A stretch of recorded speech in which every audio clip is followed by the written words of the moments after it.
Assalamualaikum warahmatullahi wabarakatuh.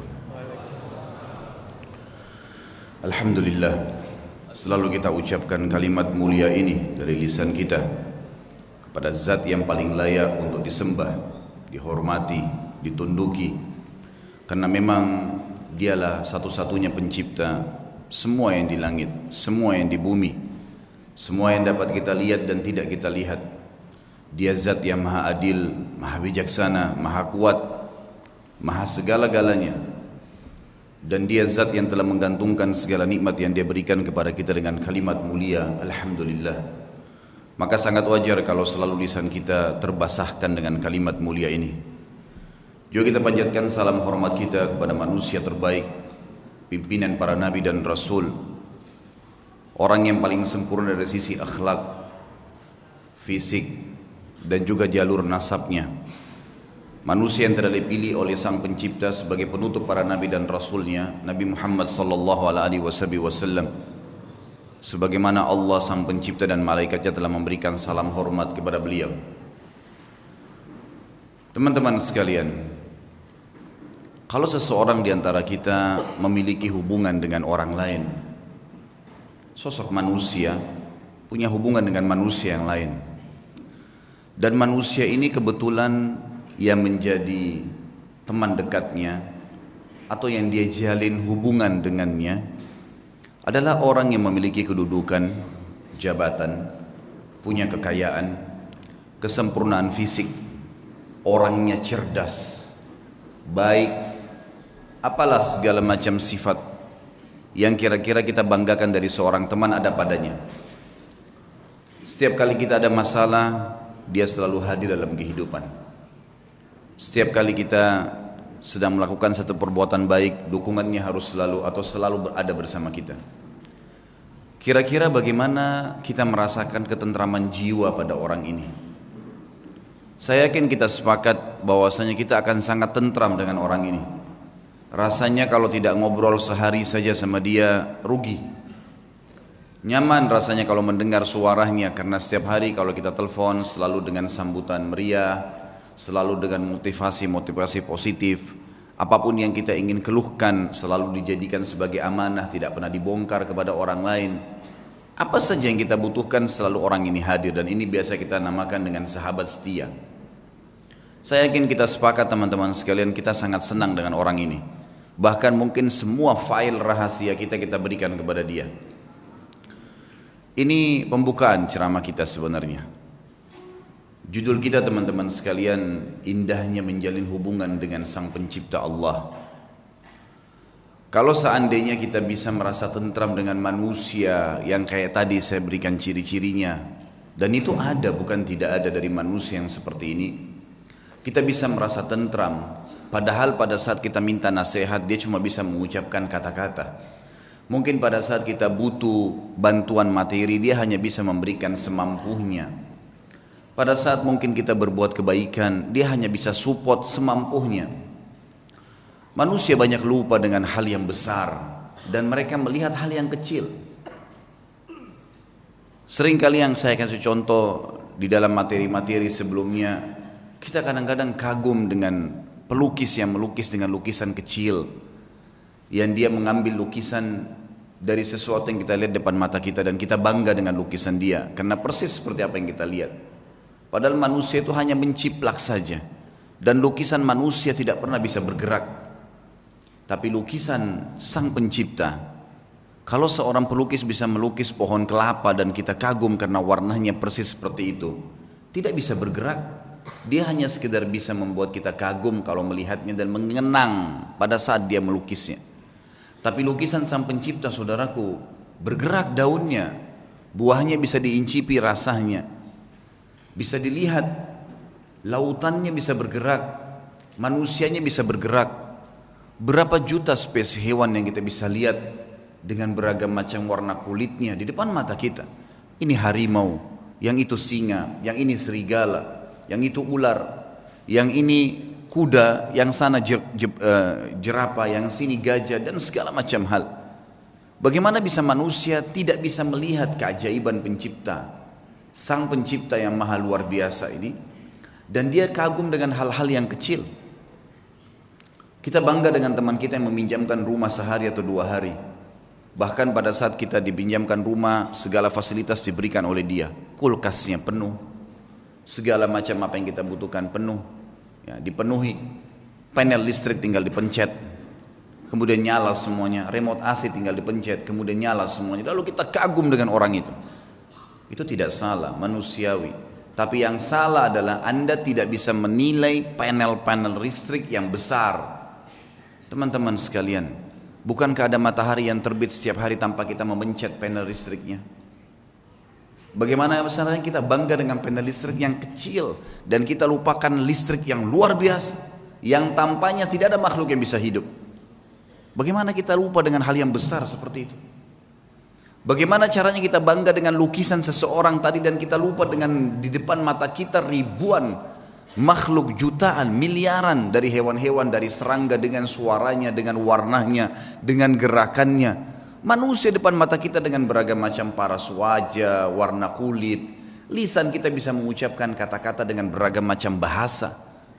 Bisa membedakan mana rasa manis, rasa asin, rasa segala macam asam dan seterusnya dalam waktu yang bersamaan.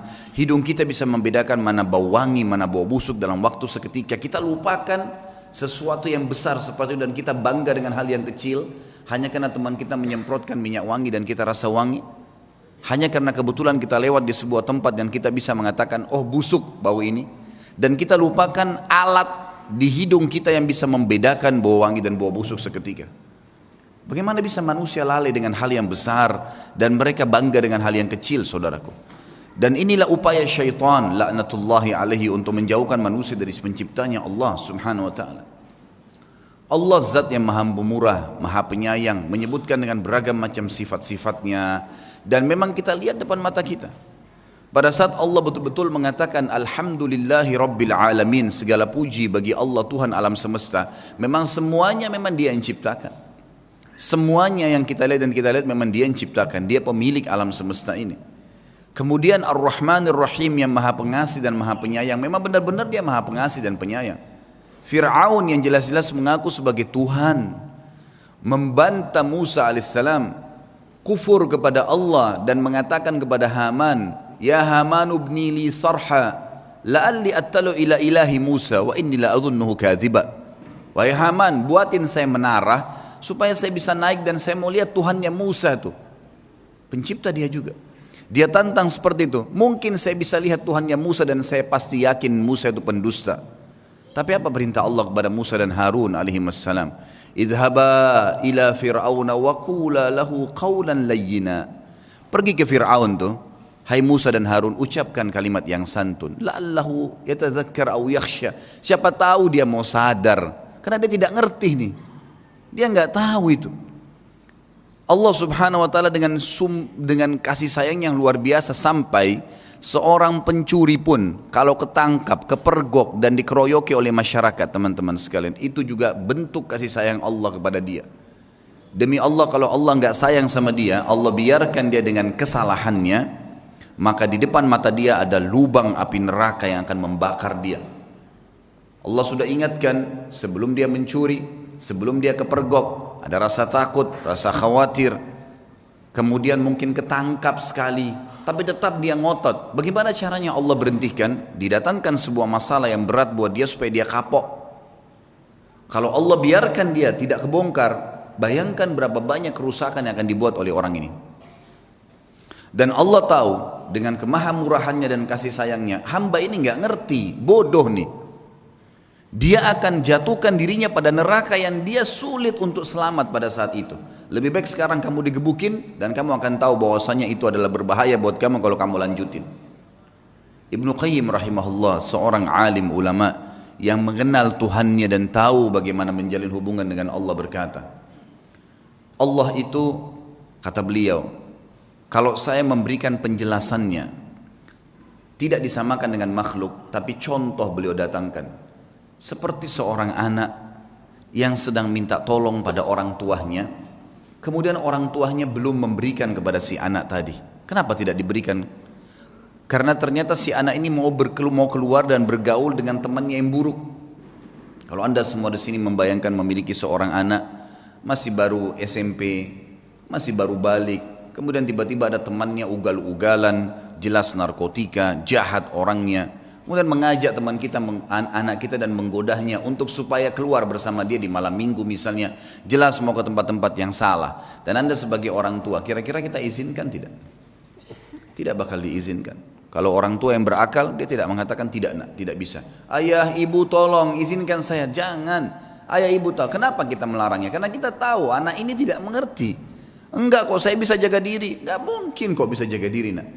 Ayah dan ibu lebih tahu. Kata Ibnu Qayyim, Allah Azza wa Jalla lebih tahu dan lebih cinta pada hambanya dari dirinya sendiri. Wong Allah penciptanya kok. Allah lebih tahu.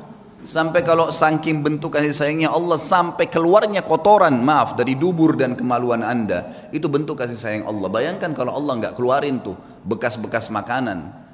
Bukankah orang kalau enggak bisa ngeluarin angin dalam 2-3 hari atau seminggu kembung kemudian harus ke rumah sakit? Bukankah kalau orang tidak, kita cuma tahu makan, kita nggak pernah tahu mana yang ada bakterinya atau tidak dari makanan tersebut, begitu masuk tenggorokan lalu tersortir dengan alami, dengan sistem yang luar biasa, sehingga mana yang jadi nutrisi tubuh, mana yang jadi kotoran. Dan dengan luar biasa Allah cuma memberikan rasa, kita cuma tahu masuk, oh ya mau buang air besar, masuk kamar mandi membuangnya, kita tidak pernah berpikir, bukankah Anda mencium baunya busuk? Artinya bayangkan kalau tertinggal di perut kita bau yang busuk seperti itu. Tapi kita cuma tahu manusia melihat hal yang kecil. Oh ya sudah selesai buang air besar, udah keluarlah, udah selesai. Tinggal tahu makan lagi. Siapa yang menggerakkan motor di tubuh Anda ini? Siapa yang membuat mengelolanya? Siapa yang mengeluarkannya? Siapa yang membaginya? Siapa yang mengaturnya? Dan segala macam pertanyaan yang tidak bisa sebenarnya kita gambarkan teman-teman sekalian. Saya sekarang ingin menyampaikan, mudah-mudahan Allah ikhlaskan niat kita, terutama buat diri saya sendiri tentunya. Indahnya menjalin hubungan dengan Allah Subhanahu wa taala. Kalau kita sudah mengenal Tuhan kita teman-teman sekalian, dan caranya sederhana, hadiri majelis ilmu seperti ini, pelajari tentang rukun Islam, rukun iman, dalami tentang Allah Subhanahu wa taala, rutinkan terus jalankan, maka dengan izin Allah kita akan sampai pada titik nanti mengenal Tuhan kita. Dan kalau kita sudah mengenal Tuhan kita dan kita sudah akrab dengannya, perhatikan efeknya. Kita akan menjadi manusia yang super luar biasa. Kalau ada manusia teman-teman sekalian yang setiap kali diajak oleh temannya berbuat maksiat dia jalan saja, manusia itu biasa. Tapi Anda bisa menjadi manusia yang luar biasa kalau mau. Di saat lagi diajak pada hal-hal yang haram kita nolak, bisa. Dan itu hanya satu saja, orang yang tahu dan mengenal Tuhannya Allah Subhanahu wa taala. Sampai pada hal yang kecil teman-teman sekalian, sampai pada hal yang kecil kita bisa terbentuk pribadi kita menjadi manusia yang luar biasa. Saya akan mulai dengan kisah seorang anak muda yang ada di Irak, terkenal dengan kesalehannya. Orang ini dalam kisah yang sedang saya baca saya tidak temukan namanya, tapi kita ambil ibrah, pelajaran. Orang ini saking kekuatan hubungannya dengan Allah luar biasa, kalau azan langsung ke masjid on time, tidak pernah ketinggalan saf pertama. Dari pakaiannya sudah penampilannya sangat dekat dengan Allah. Kalau ngomongnya selalu cuma ayat Al-Quran, nasihat, hadis Nabi SAW. Hidupnya sehari-hari begitu. Kalau bekerja mencari yang halal, pokoknya sudah di jalan Allah Subhanahu Wa Taala. Orang ini memiliki kelebihan fisik, sangat gagah. Di Baghdad terkenal pada saat itu dia adalah anak yang paling gagah. Umurnya juga masih sekitar 19 tahun pada saat itu kisah ini terjadi. Sampai menjadi buah bibir di kalangan seluruh wanita di Baghdad pada saat itu. Berharap wanita bisa ngobrol saja sama dia karena luar biasa tampannya, orangnya santun, sampai dikejar-kejar. Yang terjadi saudaraku, ada satu wanita kaya, seorang istri pejabat pada saat itu, terkenal dengan kecantikannya, kekayaannya. Semua laki-laki juga mengejar dia karena kelebihan fisik yang dia miliki. Dia berkata kepada orang di sekitarnya, saya akan menaklukkan laki-laki itu dan pasti dia akan berzina dengan saya. Yang terjadi saudaraku, dibuatlah sebuah tipu daya syaitan di depan rumah orang ini, perempuan ini. Kebetulan waktu suaminya lagi pergi bertugas keluar kota, dan zaman dulu orang kalau tugas berbulan-bulan dan Allahu a'lam bisa kembali atau tidak, karena memang mereka pada zaman itu tidak ada komunikasi, tidak ada transportasi kayak kita sekarang, tidak ada alat komunikasi menurut saya yang bagus seperti sekarang, dan tidak ada transportasi. Ini jelas dia lagi di rumahnya, dia berhias dengan semaksimal mungkin kecantikan yang dia miliki dengan semerbak minyak wangi yang luar biasa. Kemudian dia bilang sama dayang-dayangnya, kalau anak muda itu lewat di depan rumah, bilang kalau di dalam rumah ada orang yang sedang sakit dan tidak ada laki-laki yang bisa bantu, tolong bawa ke tabib. Dijebaklah anak muda ini. Begitu dia lewat, tiba-tiba dayang-dayangnya keluar 3-4 orang dengan teriak-teriak, tolong bantu, tuan kami sedang sakit. Sampai akhirnya tidak ada laki-laki dan tolong bantulah. Akhirnya si laki-laki ini masuk ke dalam rumah tersebut. Waktu dia masuk dalam rumah tersebut, saudaraku seiman, maka yang terjadi adalah, yang terjadi pada saat itu, ditutup pintu. Kemudian si perempuan yang tadi licik ini berkata, kalau kau tidak mau berzina dengan saya akan teriak bahwasanya kau sengaja datang untuk mengganggu saya di rumah saya. Dijebak. Waktu itu rumah semua berdekatan, sedikit teriakan sudah kedengar. Serba salah, apa yang harus dia lakukan? Terjebak di sebuah ruangan rumah dengan wanita yang sempurna, terjebak di sebuah ruangan, wanita di depan matanya dengan kesempurnaan, cantik, kaya, punya jabatan, tinggal minta dia berzina saja. Hanya itu, dia bisa menikmatin, dia bisa mendapatkan harta dan seterusnya. Tapi saudaraku, orang yang sudah mengenal Tuhannya Allah berbeda. Dia sudah tahu siapa dia sudah tahu siapa yang akan dia hadapin dari makhluk juga ini. Dia sudah tahu bagaimana hukum Tuhannya. Dia sudah tahu janji-janji Allah nanti kalau dia meninggalkan yang haram, nantinya di surga akan dibalas apa. Dia sudah pelajari semuanya. Maka dia pun berdoa kepada Allah mengatakan, ya Allah, engkau tahu bagaimana aku menjaga hubunganku denganmu dengan baik. Dan dari dulu aku sudah selalu digoda untuk melakukan hubungan dengan lawan jenis dan aku selalu menahannya. Kenapa sekarang aku tiba-tiba masuk dalam sebuah jebakan syaitan yang seperti ini? Selamatkanlah ya Allah. Tiba-tiba dia rasa mules, perutnya nggak enak. Kemudian dia bilang, saya mules, saya butuh kamar kecil. Kata perempuan tersebut, kamar kecil di depan mata saya ini, buka, silakan masuk. Tapi tetap setelah kau keluar kau akan zina dengan saya. Kalau enggak saya akan teriak. Dia masuk, kemudian dia buang air besar. Dalam kisah ini, maaf, kisahnya memang begitu. Buang air besar. Setelah buang air besar, muncul ide di pikiran dia. Tiba-tiba Allah berikan petunjuk, dia mengambil kotorannya sendiri, dia tempel di bajunya. Pada saat dia keluar dari ruangan tadi, si perempuan kaya ini yang terkenal dengan kebersihannya, kecantikannya segala, kaget melihat. Tadinya bajunya rapi orang ini, tiba-tiba penuh dengan kotoran dia sendiri. Lalu dia mengatakan, kenapa kau begini? Dia bilang, saya begini orangnya. Inilah yang sedang terjadi sekarang. Maka kalau kau memang mau berzina, saya orangnya sudah seperti ini kotoran di badan saya. Akhirnya perempuan tersebut mengatakan, keluarkan laki-laki ini jorok dan kotor. Dikeluarkan dari perempuan tadi, dan dia begitu keluar di depan rumah perempuan tadi sujud syukur kepada Allah selamat dari zina. Bagaimana seseorang kalau tahu dan mengenal Tuhannya, dia akan menyelamatkan dirinya dari dosa, bukan cuma terjerumus, sudah terjebak masih bisa lari, teman-teman sekalian. Betapa lemahnya banyak orang di antara kita, bukan cuma dijebak, dianya sengaja jerumuskan dirinya.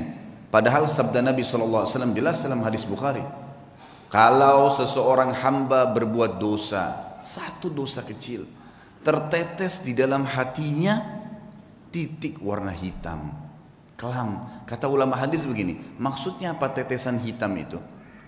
Dia akan merasa beberapa hari ke depan hidupnya gelap, hidupnya sulit dengan satu dosa kecil. Hidupnya sulit, kelam, banyak pintu-pintu rezeki yang masih tertutup sampai titik hitam itu bersih. Apa kata Ibnu Umar radhiyallahu anhu?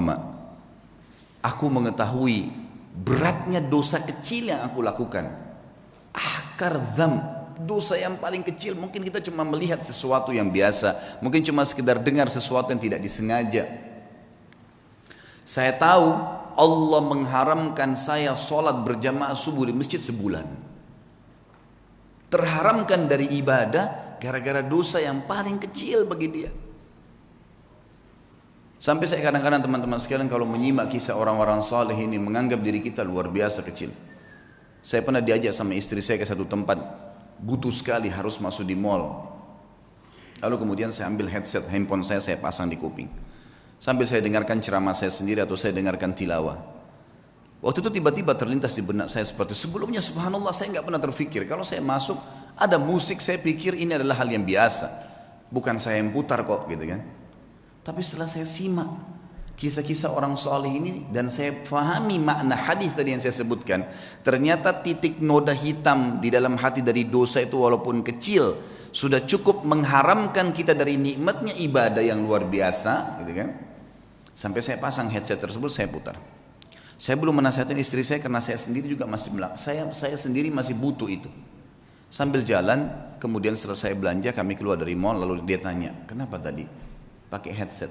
Saya bilang, "Bukan tadi kamu dengar musik di sana sini?" Dia bilang, "Iya." "Tapi kan bukan kita yang putar." Saya bilang, "Iya." Ingat, dosa itu seperti segelas racun. Kamu tahu atau tidak tahu itu racun, tetap akan berefek. Saya tidak mau nodai iman saya. Betul-betul memang saya rasakan sendiri selama ini, subhanallah kalau saya jalan ke mall dan dengar musik pun, begitu pulang berbeda ibadahnya. Ada gangguan di ibadah sholat malam, ada gangguan di bacaan Al-Quran, ada gangguan di ibadah-ibadah yang lain. Dan itu nyata memang, subhanallah. Makin kental kita jaga hubungan dengan Allah subhanahu wa ta'ala, makin jeli kita hati-hati dalam menjaga hubungan dengan Allah, maka makin kental hubungan dengan Allah subhanahu wa ta'ala, makin terasa tuh kenikmatan imannya. Makanya syaitan berusaha untuk mengelabui itu. Bagaimana caranya supaya bisa rusak itu? Coba kita simak sekarang banyak kisah-kisah orang saleh. Kalau kemarin ada beberapa sahabat yang kita angkat kisahnya dalam generasi emas Islam, kita coba korek sekarang kisah tabi'in. Mungkin ada di antara anda yang mengatakan itu kan Ustadz kemarin sahabat, lihat Nabi. Baik, kita lihat generasi tabi'in. Kita lihat generasi yang tidak jauh dari kita, tidak melihat juga Nabi Muhammad SAW. Saya akan angkat misalnya contoh teman-teman sekalian Muhammad bin Sirin, rahimahullah. Muhammad bin Sirin ini salah satu ulama tabi'in yang terkenal dengan keimanannya dan beliau ahli takwil mimpi. Pedagang di pasar. Satu waktu beliau berdagang, kemudian ada dagangan, dia ragu nih, syubhat. Ini kayaknya salah nih. Cuman ragu bimbang. Harganya 40.000 dirham. Ini luar biasa jumlahnya. Ini bisa mungkin sampai puluhan juta. Mungkin 60-70 juta. Ditinggalin sama dia, nggak jadi transaksi. Dia ragu, kalau sumbernya ini kayaknya haram nih. Ditinggalin sama dia. Satu pasar heboh. Padahal cuman dia yang memang punya peluang untuk mendapatkan keuntungan itu. Nggak mau, ditinggalin sama dia. Tersebar berita Muhammad bin Sirin meninggalkan 40.000 dirham. Ini bukan hal yang ringan. Seorang pedagang tahu nih keuntungannya. Baiklah. Besok pagi kejadian, ada satu orang transaksi di tokohnya, berikan uang, gitu kan, kurang 2 dirham. Kurang 2 dirham. Kata Ibnu Sirin, demi Allah, kau belum membayar 2 dirham itu. Kata orang itu, 2 dirham, demi Allah saya sudah bayar. Kata Ibnu Sirin, demi Allah kau belum bayar. Ribut nih. Satu pasar sampai datang, lihat ribut dengan 2 dirham. Lalu kata teman-temannya, waktu itu akhirnya orang ini akhirnya membayar 2 dirham. Setelah itu Ibnu Sirin berikan barangnya pergi. Orang-orang pasar tanya, wahai Ibnu Sirin, kemarin anda meninggalkan 40.000 dirham karena syubhat. Sekarang anda bersumpah atas sama Allah kena ngejar 2 dirham. Apa kata Ibnu Sirin, orang yang mengenal Tuhannya? Ini yang penting teman-teman sekalian. Dia mengatakan, demi Allah saya bersumpah karena saya tidak mau dia makan haram, karena saya tahu itu haram bagi dia. Dia tinggalkan 40.000 dirham yang bisa dia dapatkan. Kadang-kadang kita, alah nanti aja deh, gampang nanti baku atur kalau orang kita bilang. Biasa begitu, tutup mata aja dulu, yang penting sekarang masuk dulu uangnya. Lupa. 1 rupiah sudah cukup membuat anda masuk rumah sakit sebulan teman-teman. Kalau haram, hati-hati. Imam Nawawi rahimahullah. Imam Nawawi ini pernah mendengar berita tetangganya kambingnya hilang. Tetangga dia bilang sama dia, kambing saya hilang, gak tahu siapa yang ambil. Saya udah cari di tempat-tempat yang biasa saya gembalain, gak ada. Berarti dicuri nih. Imam Nawawi tidak beli kambing 1 bulan. Nggak beli kambing. Semua kambing di pasar yang sudah mentah, yang sudah potong atau yang masih hidup dia tidak mau beli. Sampai dia pastikan kambing tetangganya sudah ada beritanya, mati atau memang dia temukan kembali. Sebulan dia nggak mau beli. Takut nanti kalau yang dia beli itu kambing temannya yang hilang. Saking hati-hatinya menjaga hubungan dengan Allah. Bayangin ini. Bagaimana dengan keadaan kita teman-teman? Semua dianggap remeh nih. Dari makanan, dari minuman, dari pakaian, yang penting pakai saja, yang penting makan saja. Subhanallah. Semua ada tanggung jawab nih. Harus hati-hati menjaga hubungan dengan Allah Subhanahu wa taala. Ibnu Sirin ini pernah menasehatin seseorang dengan nasihat yang sangat santun. Orang ini kebetulan mencaci maki Hajjaj bin Yusuf. Kalau teman-teman belum kenal Hajjaj bin Yusuf, orang ini luar biasa jahatnya. Hajjaj bin Yusuf ini terkenal dengan kejahatan, gitu kan. Artinya orang ini suka menyiksa orang, suka mukul orang, gitulah ceritanya, gitu kan. Yang jelas ringkas cerita Hajjaj bin Yusuf ini dicaci maki oleh seseorang di sebelah Muhammad bin Sirin. Ini orang gini, ini caci maki macam-macam. Kata dia, nasihatnya sangat luar biasa. Sah ya ibna akhi, hati-hati dengan ucapanmu wahai saudaraku. Fa innal Hajjaj aqbala ila rabbih. Ketahuilah Hajjaj ini yang sedang kau bicarakan sedang menuju kepada Tuhannya. Ini sedang menuju kematian ini. Tidak usah khawatir, sejahat apapun dia, sehebat apapun dia, pasti mati. Dia sedang menuju ke Tuhannya. Wa innaka innama taqdimu 'ala Allahi yaumal qiyamah, dan kau juga sedang menuju kepada Tuhanmu dan kau akan bertemu dengannya pada hari kiamat nanti. Satajid anna ahkaradz dzam min dzunubika asyarru min ala nafsika min a'dhami fa'alahu Hajjaj. Dan pada hari itu, di hari kiamat, kau akan temukan dosamu yang paling kecil, kau akan lebih khawatir dan lebih takut daripada dosa terbesarnya Hajjaj yang pernah dia lakukan. Dia akan dihukum sama Allah. Tapi nanti hari kiamat kau akan temukan dosamu yang paling kecil adalah sesuatu yang lebih kau takuti daripada dosa terbesarnya Hajjaj. Falikulli imri'in sya'nun yughnih. Ketahuilah, semua orang akan sibuk dengan perkaranya sendiri. Ya. Wa'lam anna Allah azza wa jalla sayakhtassu minal Hajjaj mimman zalamahum. Dan pasti ketahuilah dan yakini Allah akan membalas Hajjaj, ya, orang yang sedang kau bicarakan itu, dari orang-orang yang dia zalimi, tidak tertinggal sedikit pun. Wa yakhtassu lil Hajjaji mimman yadhlimuna. Tapi ingat, Allah juga akan menolong Hajjaj dari orang-orang yang menzalimi dia. Fala tushghilanna nafsaka ba'dal yaumi bisabbi ahad. Oleh karena itu, mulai hari ini berhenti mencaci orang lain. Nasihat yang luar biasa. Karena orang kenal Tuhannya. Orang buruk pun jangan ceritain, tidak usah urus urusannya orang. Sudahlah, gitu kan. Tugas kita kalau kita lihat aib pada diri orang, alhamdulillah nggak ada pada saya. Ya Allah berikan dia hidayah. Cukup sebatas itu saja. Jangan lebih. Kenapa dia begini? Kenapa dia begitu? Kenapa dia begini? Untuk apa kamu campurin itu? Apa gunanya buat kamu? Ingat, dia akan berhubungan sama kita di hadapan Allah dengan keadilannya Allah. Kezaliman yang dia lakukan sama kita, kita akan ambil.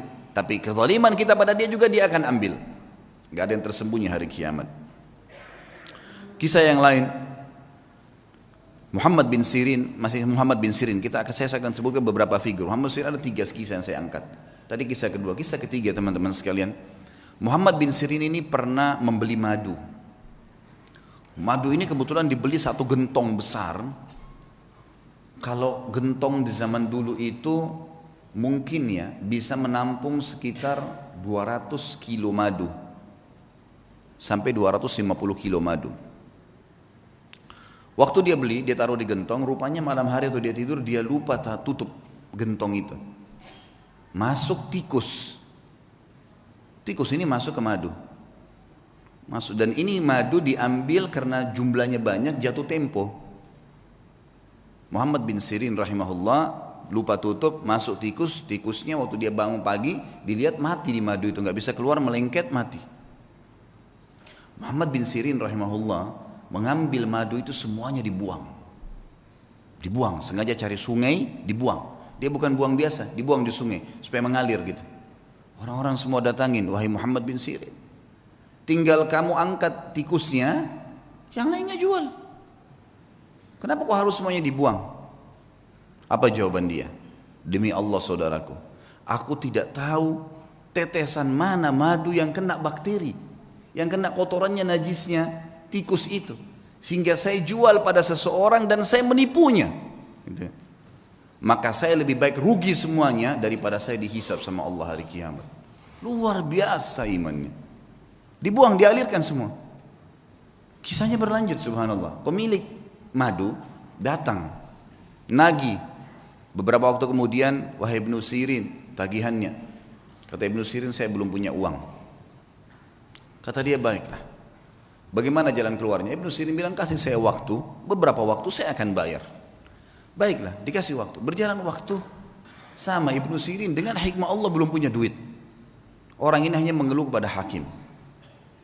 Hakimnya manggil, Muhammad bin Sirin ulama besar, dipanggil, dihormatin di pengadilan, lalu dikatakan, wahai Ibnu Sirin, bagaimana kasus anda? Dia bilang, hukum di tangan anda. Ceritanya begini, dan memang saya belum punya apa-apa. Kata hakim, kalau begitu anda akan dipenjarakan. Kata Ibnu Sirin, lakukan, penjarakan. Dipenjarain Ibnu Sirin sampai tunggu siapa yang bisa bayarin buat dia gitu. Subhanallah, penjaga penjara tahu siapa Ibnu Sirin, ulama besar. Kata penjaganya apa? Wahai Ibnu Sirin, kalau malam hari pulanglah tidur dengan keluarga anda, pagi silakan anda kembali ke sini. Kira-kira bagaimana tuh kalau kita ditawarin begitu? Penjaga penjara, silakan pulang ke rumah, nanti pagi datang lagi ke sini gitu. Begitu terus di penjara. Kata Ibnu Sirin, demi Allah, sambil pegang kerangkengan penjaranya, demi Allah ya saudaraku, saya tidak akan tolong kamu masuk ke neraka. Saya akan tinggal di sini sampai utang saya terbayar. Gak mau keluar. Baca Al-Quran, sholat malam, sampai akhirnya orang-orang satu Baghdad datang membayarkan dia. Didengar ceritanya, dibayarin, ya. Lunasin utangnya sampai dia keluar. Tapi bagaimana mereka mengetahui hubungannya dengan Allah subhanahu wa ta'ala? Dan ini satu hal yang mahal teman-teman sekalian, mahal sekali. Ini hanya bisa didapatkan bagi jiwa-jiwa yang suci, yang bersih, yang mau memang berhubungan dengan Tuhannya. Dan Allah Azza wa Jalla ini zat yang kalau memberi selalu dalam Al-Quran bahasanya apa? Bighairi hisab. Innama yulaqqas sabiruna ajrahum bighairi hisab. Selalu ada kalimat bighairi hisab, bighairi hisab. Bighairi hisab itu tanpa ada hitungan. Kita kalau minta sama Allah satu, Allah nggak kasih satu, 10, 100, 100 ribu. Luar biasa kalau pemberian Allah SWT itu. Saya pernah punya pengalaman pribadi teman-teman sekalian di Jakarta. Waktu saya buka restoran. Subhanallah, dengan hikmah Allah terjadi sesuatu pada saat itu. Restoran ini mengalami kemunduran. Kemudian saya tidak tahu harus berbuat apa lagi. Lalu kemudian saya tetap menjaga komitmen di jalan Allah subhanahu wa ta'ala. Itu memang kebetulan tidak ada duit sama sekali. Restoran ini harus dibongkar total, pindah dari tempat sewanya. Saya nggak tahu harus buat apa. Yang saya lakukan adalah saya coba pada saat gentingnya seperti itu, bagaimana justru kita gencet diri kita untuk lebih dekat dengan Allah. Hati-hati, jangan malah masuk ke dalam hal yang haram. Karena makin memuncaknya sebuah cobaan, maka makin dekat jalan keluar dari Allah. Ini sudah harus 1 minggu lagi saya bayar, dan kalau tidak dibongkar paksa, bisa rusak barang-barang. Nilainya barang yang ada di situ tidak kurang dari 1 miliar rupiah. Ini kalau dibongkar, dirusak semua, ini jadi masalah. Dan ini ada investor yang masuk dengan saya. Ya Rabbi, apa jalan keluarnya? Coba saya menghubungi ayah saya, kebetulan alhamdulillah beliau masih hidup, tolong doain saya, mudah-mudahan ada jalan keluarnya. Kemudian saya coba juga melakukan hal-hal yang saya mampu ibadah kepada Allah SWT sambil tetap saya sabarin. Tunggu sampai titik terakhir. Subhanallah, waktu itu kejadian hari Senin, hari Jumat, itu kalau saya tidak punya informasi jelas, maka akan dibongkar paksa, dan ini akan dibongkar, saya nggak tahu mau taruh di mana barang-barang yang penuh. Jumlah luasan restoran 163 meter yang sangat besar, penuh dengan barang-barang, mau ditaruh di mana nih? Ada coolernya, ada chillernya, ada macam-macam. Subhanallah, hari Rabu saya pengajian malam di Blok M Square di Jakarta. Ada satu jemaah saya, jazakallah khair. Beliau rupanya penggemar ceramah tapi sering dengar di YouTube. Tinggal di Perancis, orang kita. Beliau datang, bukan WhatsApp ke saya, Ustaz saya lagi mau ke Jakarta, saya lagi di Jakarta, saya ingin hadir langsung ceramahnya Ustaz. Oh fadlan, silakan antum datang ke Blok M Square hari Rabu malam ini. Kebetulan maghrib Isya ada materi dosa-dosa besar, habis Isya insya Allah akan ada tanya jawab sampai jam 9 malam. Datanglah beliau, habis selesai ceramah dia datang salaman sama saya, karena saya belum pernah lihat fisiknya, cuman selama ini kontek-kontekan program sosial yang saya kasih, sumur lah, beli motor buat dai lah, beragam macam program yang saya kadang-kadang buat di pengajian, itu semua dia ikut menyumbang. Sampai terakhir jazakallahu khair, beliau nyumbang untuk mengumrohkan 2 orang hafidh Quran, gitu kan. Yang saya buatin program, kemudian alhamdulillah dia ikut. Yang jelas teman-teman sekalian, saya waktu itu kemudian saya ngobrol sama dia habis sholat, lalu kemudian saya kasih di mobil saya, kebetulan ada beberapa buku agama, silahkan ambil, bawa pulang, mungkin antum bisa baca-baca. Pas mau pisah, hitungan 2 menit sebelum pisah, dia ngomong sama saya, Ustaz saya kemarin ke Ajwad, ke restoran antum, tapi tutup.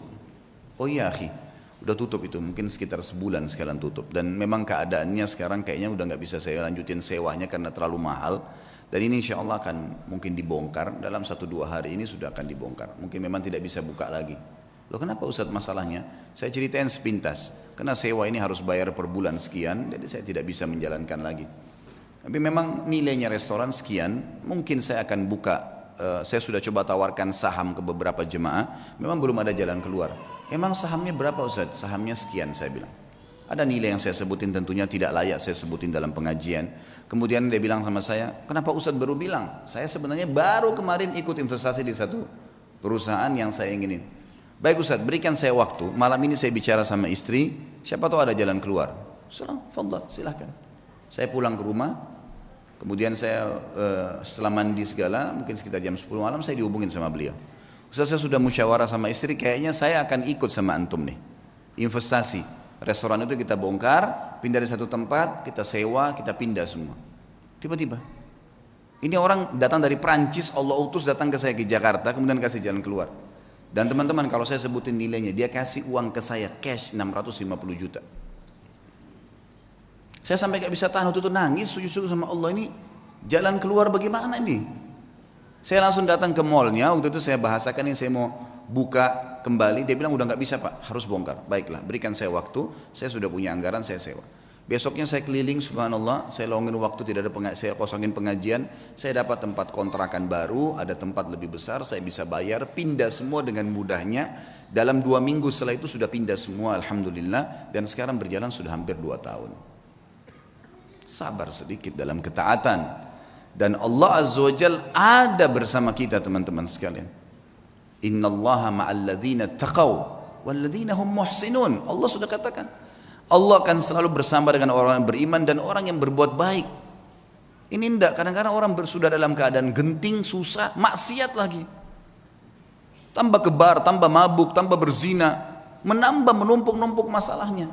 Sementara masalah kecil saya sudah cukup membuat masalah yang besar buat kita.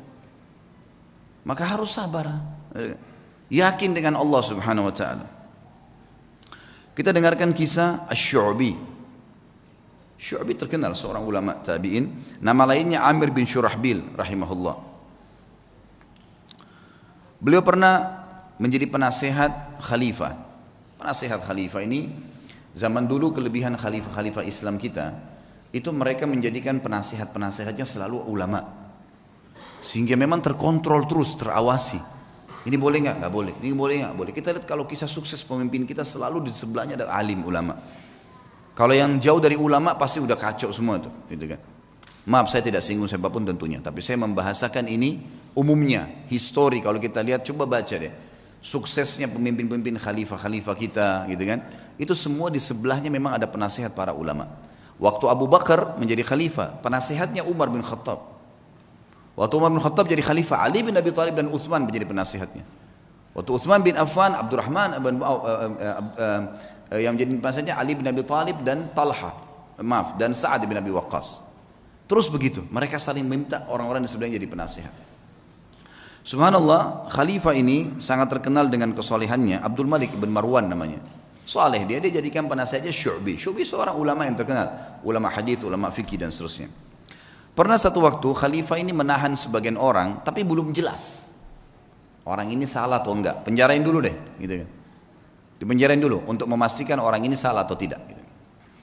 Maka beliau di sebelah khalifah tidak tinggal diam, langsung menasihatin mengatakan, ya Amiral Mukminin, wahai pemimpin orang-orang yang beriman, in kunta habastahum bil batil, kalau anda menahan mereka dengan batil, enggak benar nih, fal haqqu yukhrijuhum, pasti kebenaran akan mengeluarkan mereka. Wa in kunta habastahum bil haqq fal af'u yas'auhum, kalaupun anda menahan mereka karena mereka salah, maka Allah lebih memuji sifat memaafkan. Nasihat yang luar biasa. Maka Abdul Malik pun rahimahullah langsung memaafkan orang-orang tersebut, menyelesaikan hak-haknya orang yang diambil, ya.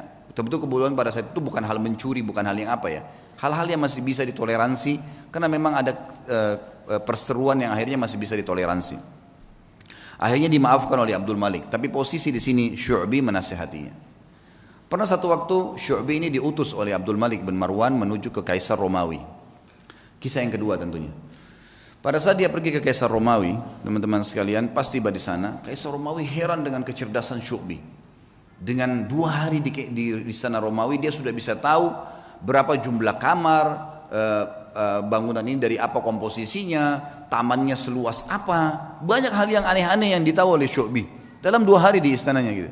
Lalu dia kagum dengan kecerdasannya, maka dia ingin buat kekacauan nih. Dia kirim surat ini, dia bilang kepada Syu'bi, wahai Syu'bi, kasih ini kepada khalifahmu, jangan buka, kasih ke dia. Dia bilang baiklah. Syu'bi menjaga amanah, dikasih kepada Amir Mu'minin Abdul Malik. Lalu waktu dibuka tulisannya begini, dari Kaisar Romawi kepada yang terhormat Raja Muslim Abdul Malik bin Marwan, saya melihat bahwasanya orang yang sedang kamu utus ini sangat cerdas, dan kayaknya dia yang paling layak menjadi khalifah, gitu. Bahasa begitu. Lalu Abdul Malik ini menutup surat lalu mengatakan kepada Syu'bi, apa kau tahu apa yang terjadi? Surat ini apa isinya? Dia bilang, demi Allah tidak, wahai Amir Mu'minin. Amanahnya adalah titipin surat ini, kasih ke Amir Mukminin. Kira-kira kalau kita tahu isi suratnya seperti itu, masa kita mau kasih ke khalifah? Gitu ya. Kalau secara akalnya, memang dia nggak buka, apa adanya. Dan orang yakin kepada Allah Subhanahu Wa Taala. Sehebat apapun tipu daya yang dibuat oleh manusia, wa makaru wa makarallah, wallahu khairul makirin. Mereka mengatur tipu daya, dan Allah juga mengatur tipu daya. Dan Allah sebaik-baik pengatur strategi tipu daya. Mau kemana dia muter-muter? Mau kemana dia buat data-data palsu, surat-suratnya sampai kemana gitu. Ya. Toh kapasitas perutnya cuma makan 2 piring, tempat tidurnya cuma 1 kali 2 meter, dan pada saat mati cuma membawa kain kafan. Mau dibawa kemana tuh mobil yang dibeli dari uang haram, tas-tas bermerek, dompetnya, makanan-makanan mewah yang dia makan akhirnya jadi kotoran dan jadi penyakit buat dia. Kebodohan, karena tidak faham. Ringkas cerita adalah, kata Syu'bi, demi Allah saya tidak tahu ya Amir Mu'minin. Kata dia, sesungguhnya Raja Kaisar Romawi itu menulis surat mengatakan kagum dengan kecerdasanmu, dan dia berkata, gitu kan, kalau kamu adalah orang yang paling layak jadi khalifah. Kata Syu'bi, demi Allah Amir Mu'minin, karena dia belum kenal anda. Kalau dia kenal anda, pastilah otomatis dia akan tahu bahwasanya anda lebih cerdas daripada saya. Lalu kata Abdul Malik, saya sudah faham apa maksudnya. Lalu kemudian dia kirim surat lagi ke Raja Romawi, dan dia berkata kepada Amir Mu'minin Abdul Malik bin Marwan dan kepada Kaisar Romawi, apa yang kamu ucapkan itu, ya, sebenarnya sudah saya baca. Kalau kau ingin mengacaukan kerajaan saya, dan ketahuilah saya dan Syu'bi bersaudara karena Allah, dan tidak akan pernah kau bisa masuk di dalamnya. Lalu pengantar surat ini rupanya waktu dia ngantar surat, dia sempat di sebelahnya Kaisar Romawi, dia dengar. Maka dia mengatakan, ya, demi Allah, kata si Kaisar Romawi, tapi dalam bahasa Arab diterjemahkan, karena mereka juga memanggil Allah, orang-orang Kristen gitu kan. Demi Allah, saya tidak ingin kecuali itu, ingin mengacaukan kerajaannya. Tapi hubungan antara seorang mukmin dengan mukmin, teman-teman, atasan dengan bawahannya, tidak mudah dikoyahkan kalau dia kenal Allah Subhanahu Wa Taala. Orang ketiga datang membuat fitnah, membuat apa, semuanya tidak akan ada masalah buat dia. Kisah yang lain, Atha bin Abi Rabah rahimahullah. Atha bin Abi Rabah ini teman-teman sekalian pernah, tentu Atha ini sedikit saya berikan gambaran, dan ulama mengatakan dalam ilmu jarh wa ta'dil, dalam ilmu hadis kita boleh ada hal-hal yang boleh disebutkan kalau berhubungan dengan kekurangan seseorang, kalau memang itu ciri khasnya, atau sesuatu yang kalau disebutkan tanpa menyebutkan nama pun, nah ini masuk bukan dalam ghibah.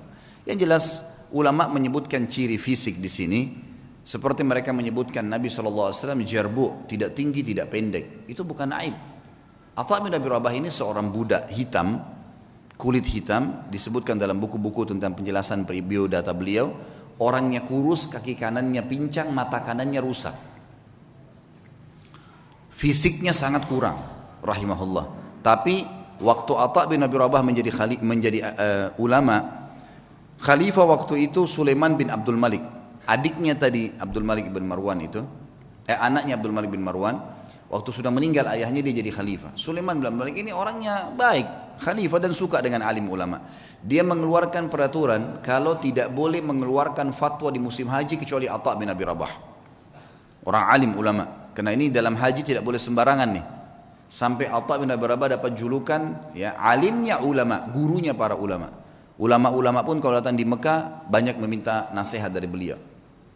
Atha bin Abi Rabah ini rahimahullah, di musim haji datanglah Sulaiman ibn Abdul Malik khalifah dengan anaknya, dengan ketampanannya, dengan dayang-dayangnya, dengan kebesarannya, buka kemah besar, kemudian masuklah wukuf di Arafah.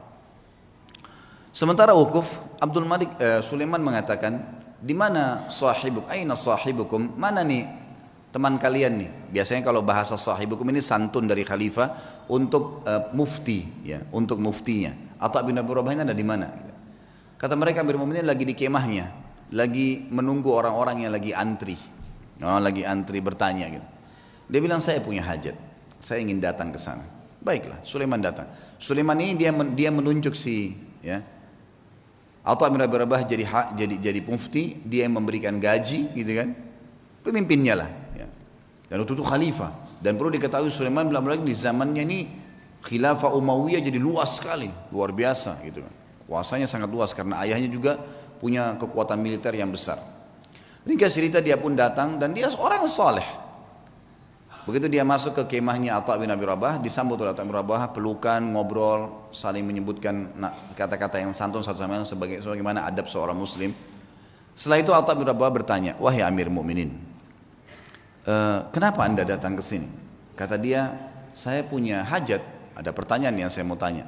Kata Atha bin Abi Rabah, ini orang tadi saya bilang ya, kekurangan fisiknya ada, dia pegawainya yang datang ke dia ini, kalau mungkin maaf teman-teman di gubernuran sini, presiden langsung yang datang, bukan cuma gubernur, langsung datang, langsung ke ruangan dia karena ada hajat yang dia mau sampaikan misal, gitu kan. Datanglah teman-teman sekalian, lalu dia mengatakan, atau mengatakan hajat Anda pribadi, pertanyaan pribadi, atau hajat umat Islam? Kata Amir Mu'minin, hajat saya pribadi, pertanyaan saya pribadi. Atha mengatakan, kalau begitu Amir Mu'minin, mohon maaf, Anda keluar antri bersama muslimin. Karena ada yang sudah antri sebelum Anda punya hajat pribadi. Kalau itu hajat umat Islam, saya akan dahulukan Anda. Orang di sekitar Sulaiman ini marah, tapi Sulaiman diam. Rahimahullah, beliau sangat luar biasa. Mana ada presiden atau raja mau dipermalukan begini? Kan tinggal jawab selesai kan gitu. Tapi beda nih. Ini namanya muru'ah ya, kehormatan, menjaga kesucian kehormatan dengan Allah. Luar biasa. Silakan Anda antri karena muslimin sudah antri sebelum Anda. Sulaiman keluar antri. Ini orang di belakangnya sudah pada marah nih, ajudan-ajudannya segala sudah luar. Ini kalau bukan karena Sulaiman, dalam riwayatnya dikatakan kalau bukan karena Sulaiman diam, maka kami sudah ngamuk nih gitu. Gitu kan? Ini kalau orang sekarang sudah remuk-remuk tulangnya gitu kan. Subhanallah antri. Dan Atha bin Abi Rabah dalam kisah ini dikatakan menjawab fatwa dengan tenang. Hukumnya begini sampai selesai, sampai giliran datang Sulaiman. Begitu datang bertanya, dijawab juga dengan tenang. Sudah selesai, pulang, sudah pamit pergi. Begitu kembali ke istana, tentu ada masalah nih ya. Sulaiman bin Malik dengan keimanannya juga akhirnya dia mengatakan, kumpulin semuanya, kumpulin semua kerabat saya yang ada hadir di sini dan semua ajudan pemerintahan. Dipanggil semua kumpul. Di kemah yang besar mereka kumpul. Lalu dia mengatakan, apa yang kalian lihat bukanlah sesuatu yang mempermalukan. Amir Mu'minin, raja. Bukan sesuatu yang mempermalukan. Dan demi Allah, Allah memuliakan Atha bin Abi Rabah dari saya karena ilmunya. Dan di dalam Islam memang seorang alim di atas seorang amir. Dan memang saya punya hajat pribadi, maka jangan pernah ada yang merasa marah dengan Atha bin Abi Rabah, karena saya sendiri tidak marah dengan dia. Dan wahai anak-anakku dan para ajudanku, belajarlah agama, karena ilmu agama akan mengalahkan singasana para khalifah. Tapi bagaimana teman-teman, khalifah bisa begitu, Atha bin Abi Rabah alim bisa begitu. Dan semua dengan lapang dada bisa menjaga. Kenapa? Karena mereka yakin ada raja yang sebenarnya, Allah Azza wa Jalla. Kita teman-teman cuma kebetulan saja beda formalitas nih, baju bedanya cuma sementara. Ini jabatannya, oh ini si fulan, ini mobilnya bedanya begini. Itu cuma hiasan, kemasan. Sama dengan makanan, misal kalau di Makassar ada coto yang ditaruh di mangkuk yang mahal, ada yang ditaruh di piring yang biasa. Tapi sama saja coto, gitu kan gitu. Mudah-mudahan bahasa ini bisa difahamin, gitu kan. Karena kalau makanan langsung paham biasanya. Satu waktu, kisah yang lain, Atha bin Abi Rabah mendatangi. Jadi Sulaiman meninggal dunia. Khalifah tadi meninggal dunia, sudah lewat waktunya dia meninggal dunia. Datang adiknya bernama Hisham. Hisham bin Abdul Malik, biasanya memang sudah tradisi, mungkin teman-teman di kantor pemerintahan sudah tahu, biasanya kalau ada datang pejabat baru, maka dia akan ambil informasi dari pejabat sebelumnya tentang orang-orang relasi yang bisa dihubungin, kan gitu. Itu sudah biasa, turun-temurun memang dari dulu gitu. Tapi mudah-mudahan relasinya ini orang-orang yang tepat. Yang jelas Hisham bin Abdul Malik sudah tahu, kakaknya ini Sulaiman terkenal dengan kesolehannya, dengan kealimannya, dia telah menunjuk ya Atha menjadi mufti. Maka dia tidak mau ganggu tuh, dibiarin Atha jadi mufti, lanjutin fatwanya. Satu waktu Atha bin Abi Rabah datang ke istananya. Atha bin Abi Rabah ini teman-teman sekalian naik keledai, keledainya tua. Dan untuk naik ke keledai itu kan biasanya ada pijakan untuk injak ya, itu dari kayu biasa. Bajunya biasa, imamahnya juga sudah tua, besar gitu. Dia lagi jalan dari Mekah menuju ke Damaskus, ibu kota Syria. Perjalanan lumayan 1 bulan. Subhanallah, begitu mau sudah kelihatan istananya Khalifah Hisham bin Abdul Malik, ada satu ulama lain namanya Atha juga Al-Khurasani dari Persia. Terkenal juga ulama tabi'in, Atha Al-Khurasani. Jadi kalau disebut nama Atha dua ini, Atha bin Abi Rabah di Mekah, ini bekas budak yang jadi alim ulama, ini Atha Al-Khurasani memang anak pejabat, tapi jadi alim ulama juga. Dia lagi di kereta kencananya, kalau kita sekarang mungkin mobil yang paling mewah gitu kan. Kalau kita kencana dulu, ada 2 orang yang di depan memenggung kudanya dihias dengan beragam macam hal. Luar biasa lah, ketahui ini pejabat gitu. Begitu Atha Al-Khurasani lihat dari jauh, Atha bin Abi Rabah dikenal nih. Dia suruh berhentiin kereta kencananya, ada anaknya yang ikut di situ, anaknya Atha Al-Khurasani lagi ikut. Lalu Atha Al-Khurasani turun, mendekati keledai itu. Kata anaknya yang meriwayatkan kisah, saya belum pernah lihat ayah saya turun mendampingi orang, datangin orang. Biasanya dia yang didatangin. Ini enggak, dia turun dia datangin. Siapa orang ini? Sudah imamahnya tua, bajunya tua, keledainya lagi pakai kayu, gitu kan. Kata anaknya nih, dia bilang, saya tidak pernah lihat ada orang semiskin itu. Dalam kisah itu gitu. Lalu ayah saya pun datang memeluk salaman seperti sahabat lamanya. Lalu mereka ngobrol, saya tidak tahu apa yang diobrolin. Lalu kemudian ayah saya kembali ke kereta kencana lalu mengatakan kepada saya, wahai anakku, saya akan masuk bersamanya ke Amir Mukminin. Kata anaknya, ayah, siapa orang ini? Saya belum pernah lihat orang semiskin ini gitu. Kata dia, hati-hati dengan lisanmu. Ini adalah Atha bin Abi Rabah. Kata anaknya, Atha bin Abi Rabah, alim ulama. Kata ayahnya, iya. Makanya hati-hati. Jangan ngomong sembarang. Walaupun bukan Atha bin Abi Rabah, kau tidak pantas mengucapkan kalimat itu. Anaknya mengatakan, saya pun beristighfar kepada Allah. Lalu saya melihat ayah saya jalan kaki bersama dengan Atha bin Abi Rabah. Masuk. Ini cerita, masuklah mereka ke istana lalu mereka keluar. Kata anaknya, ayah, kata anak Atha Al-Khurasani, anaknya bilang, ayah, ceritain apa yang tadi terjadi di dalam. Kata Atha Al-Khurasani, demi Allah, Kalau bukan Atha bin Abi Rabah saya tidak diizinkan masuk. Atha bin Abi Rabah jalan pincang, kakinya hitam, tubuhnya hitam, bajunya biasa, matanya satu rusak. Jalan. Dia bilang begitu kami masuk, ini Atha Khurasani dengan baju jubahnya yang mewah dan seterusnya. Jalan. Dia bilang begitu demi Allah kami masuk pintu gerbang istana. Hisham bin Abdul Malik berdiri dari singgasananya. Raja berdiri. Kemudian mendekati Atha bin Abi Rabah. Dan orang-orang tidak tahu nih Atha bin Abi Rabah siapa. Pejabat-pejabat ini banyak yang tidak tahu. Karena cuma dengar namanya. Lalu julukannya Atha bin Abi Rabah ini adalah Abu Muhammad, anaknya Muhammad. Hisham mengatakan, "Hahuna Aba Muhammad," kesini ayahnya Muhammad. Atha bin Abi Rabah setiap mau mampir ke sebuah kursi dia bilang, "La, hahuna Aba Muhammad." Dirangkul terus tangannya, kata Atha Al-Khurasani. Begitu sudah dekat dengan singgasananya, lalu kemudian saya dipersilakan duduk. Atha Al-Khurasani dipersilakan duduk. Lalu Atha bin Abi Rabah demi Allah didudukkan di sebelah singgasana khalifah. Sebelahnya pas. Dan belum pernah singgasana khalifah diduduki oleh orang lain termasuk anaknya khalifah. Enggak boleh duduki singgasana itu. Hisham mengajak Atha bin Abi Rabah yang luar biasa begitu kehidupannya tadi, kondisinya duduk di sebelahnya. Lalu kata Hisham, "Ya Aba Muhammad, ada hajat apa?" Kata dia, "Ada hajat saya." Hajat yang pertama dia bilang, penduduk Mekah dan Madinah wahai Amir Mu'minin, tetangganya Allah dan tetangganya Rasulullah SAW. Karena di Mekah ada Ka'bah, berarti orang yang tinggal di Mekah kan tetangganya Allah, bahasa santunnya begitu. Di Madinah ada rumah Nabi SAW, walaupun ada kuburannya beliau sekarang, sudah jadi kuburan, tapi kan rumahnya Nabi masih ada. Itu kan masuk dalam masjid. Tetangganya Rasulullah SAW terlambat ataya mereka. Ataya ini kayak pemberian yang diberikan oleh kerajaan, ya, dari khilafah diberikan kepada masyarakat semua, kaya atau miskin semua dapat. Dari hasil pendapatan negara nanti dikeluarkan untuk kebutuhan negara, kemudian sisanya dibagi rata. Itu haknya masyarakat. Penduduk Mekah dan Madinah tetangga dengan Rasulullah SAW terlambat ataya mereka. Maka saya mengingatkan anda kepada Allah agar memberikan kepada mereka. Baik.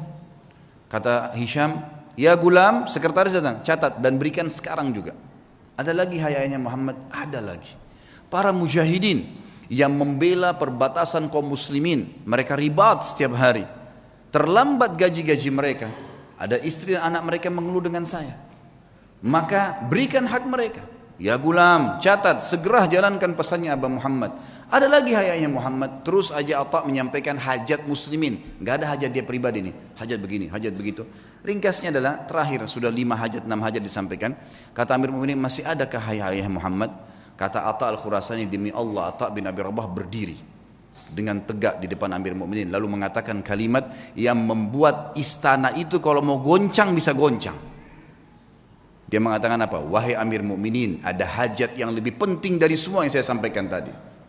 Kata Hisham, "Apa itu wahai Atha?" "Aba Muhammad, apa itu?" Ini orang-orang kaget, belum pernah ada orang khalifah duduk, dia berdiri depannya dan dia menunjuk nih, ada hajat yang lebih penting. Kata dia, "Apa itu hai ayah Muhammad?" "Demi Allah wahai Amir Mu'minin, kau dilahirkan di muka bumi ini sendirian, dan kau juga akan mati sendirian, dan kau akan dihisab oleh Allah sendirian.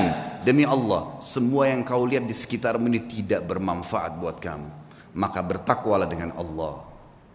Hisham bin Malik menangis, waktu itu menangis luar biasa sambil memukul tongkatnya.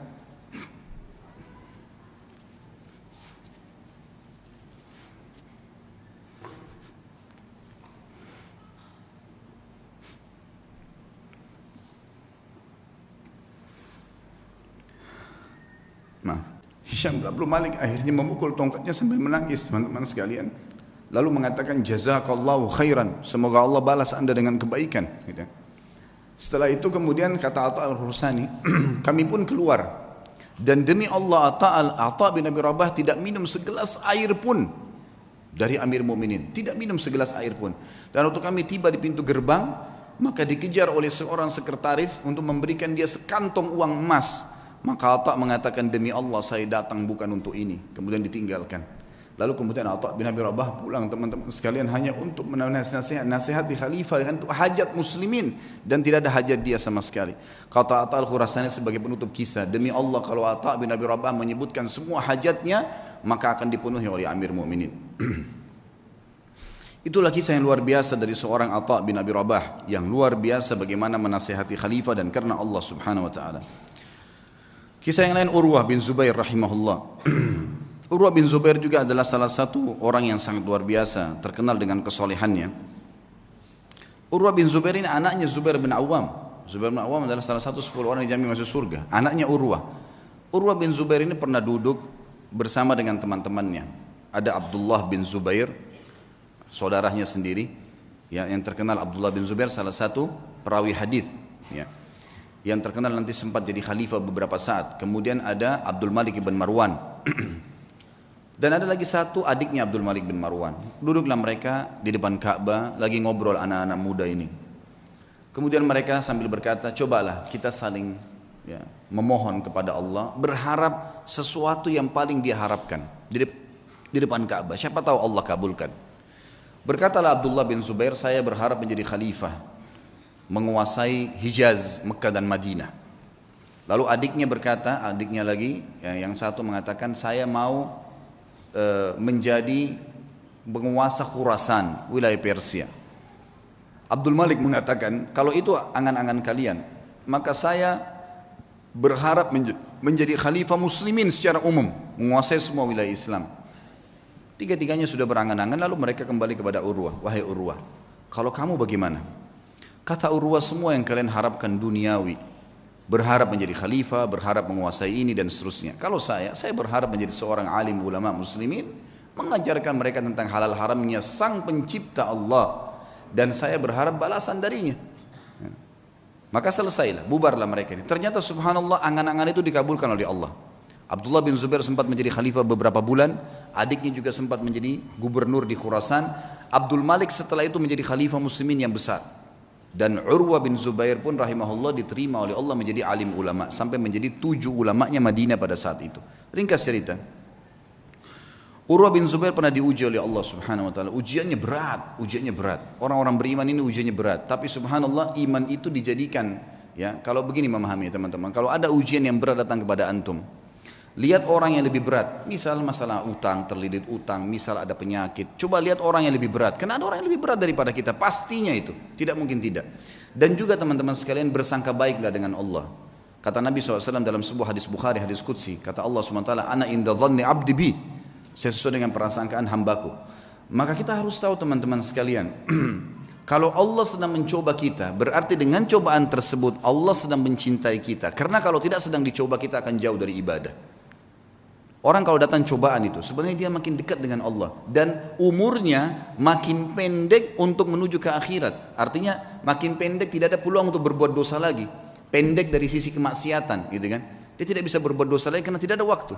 Antum kalau lagi sakit keras terus diajak ke diskotik, diajak pergi apa, diajak buat apa, nggak ada waktu. Orang yang buat dosa itu biasanya kalau banyak waktu lihai-lihainya, lagi kosong, lagi nggak ada cobaan, lagi enak, mobil mewah, uang banyak, itu maksiat nanti.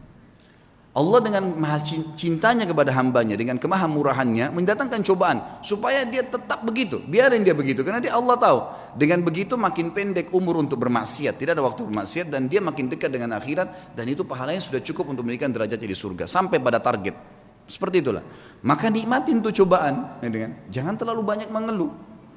Coba nikmatin. Nanti akan kita sebutkan kisahnya. Urwah rahimahullah, beliau pernah mendatangi seorang khalifah, adiknya lagi Hisham, namanya Al-Walid ibn Abdul Malik.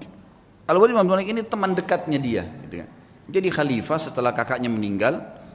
Kemudian diundanglah Urwah bin Zubair ini rahimahullah dari Madinah datang ke Irak, di Damaskus waktu itu. Dia bawa anak laki-lakinya teman-teman sekalian.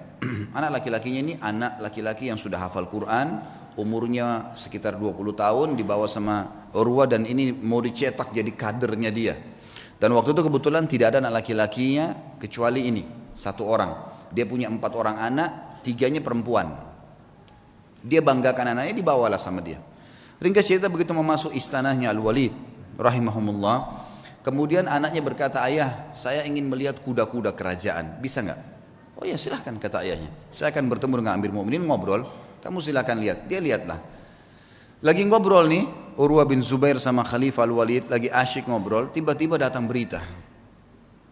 Seorang pengawal masuk ketakutan, tiba-tiba memotong pembicaraan Khalifah, dan ini adabnya pada saat itu, ada peraturan di kerajaan tidak boleh memotong pembicaraan Khalifah, kecuali penting sekali. datang ketakutan dan akhirnya dia mengatakan saya harus memotong pembicaraan Anda. Kata mereka, kata Al-Walid, kenapa kamu ini? Ada apa memotong pembicaraan saya? Sahabat saya baru datang terus tiba-tiba dipotong. Ada penting? Ada penyerangan musuh? Dia bilang enggak Amir Mukminin, ada penting tapi bukan penyerangan musuh. Anaknya Tuan Urwah mati.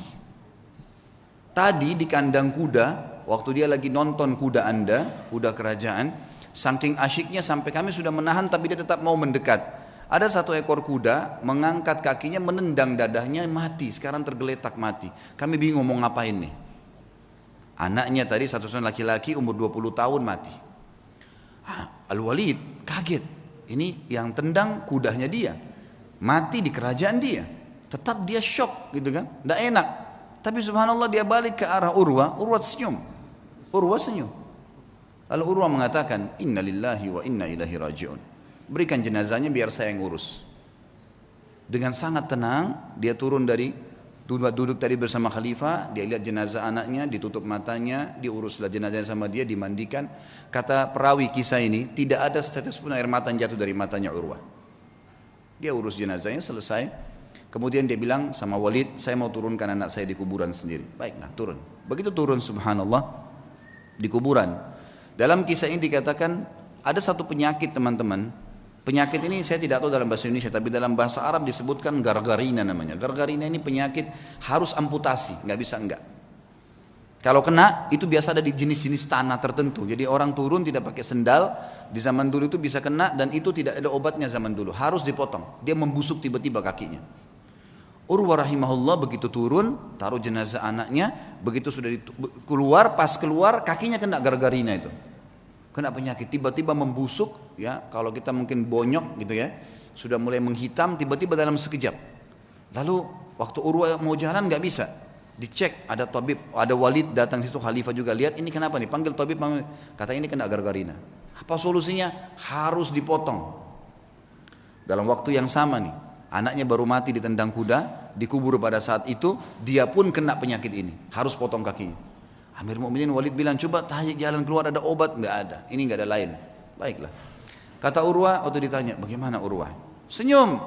Inna lillahi wa inna ilaihi raji'un. Udahlah, potong aja. Potong kaki ini, bukan potong daging biasa. Ya, potong aja. Baiklah. Kata Amir Mukminin, baiklah kalau gitu. Sampai taruh Urwah bin Zubair di ruangan yang paling luks di istana ini dan lakukan pemotongan di sana. Taruhlah sebuah tempat yang mewah segala, tabibnya datang. Tapi dia bilang, wahai Tuan Urwah, kita ini akan memotong daging Anda dan tulang Anda. Tradisi kami adalah harus pasien mabuk, minum khamr, tidak sadar, baru kami potong. Kalau enggak bisa. Kata Urwah, demi Allah saya tidak pernah nyentuhkan setetes pun di tenggorokan saya yang haram. Masa sekarang saya mau, begitu cobaan datang saya mau pakai minum ini? Enggak bisa. Lalu apa solusinya? Pokoknya jangan pakai ini. Musyawarah sama Walid, ya Amir Mukminin, bagaimana nih? Tamu Anda nggak mau minum khamr, kita nggak ada solusi lain. Pikirin cari jalan keluar, tapi yang penting aman. Gak lama kemudian datang tabibnya bawa 10 orang laki-laki semuanya bodyguard, kekar semua badannya. Kata Urwah, untuk apa nih? Untuk pegang Anda nih. Nggak ada solusi lain, harus pegang, nggak boleh bergerak. Ini daging sama tulang saya akan potong. Gerak sedikit ini sudah salah. Kata dia, saya tidak perlu sama mereka. Lalu apa jalan keluarnya wahai Tuan? Kaki Anda harus dipotong, kalau enggak nyebar ke seluruh tubuh. Saya akan bertasbih dan bertahlil, berzikir kepada Allah. Kalau kau lihat wajah saya sudah merah, potong kaki saya. Kata tabibnya, ya sudah. Mau apa ini? Enggak ada solusi lain. Baiklah. Suruh keluar semua. Lalu kemudian mulailah tabib ini menyuruh 2 orang ya, pendampingnya untuk menyiapkan segala yang berhubungan dengan kebutuhan untuk memotong itu.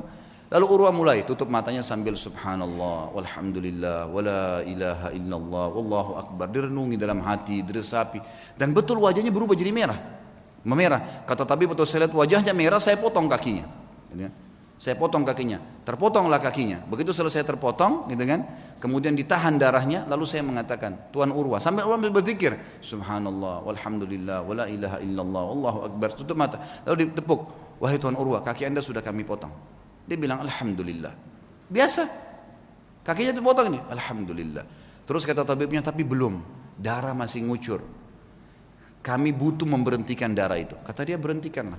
Dia bilang tidak ada jalan lain kecuali kaki anda kami rendam di minyak panas. Nggak bisa, harus minyak panas baru bisa.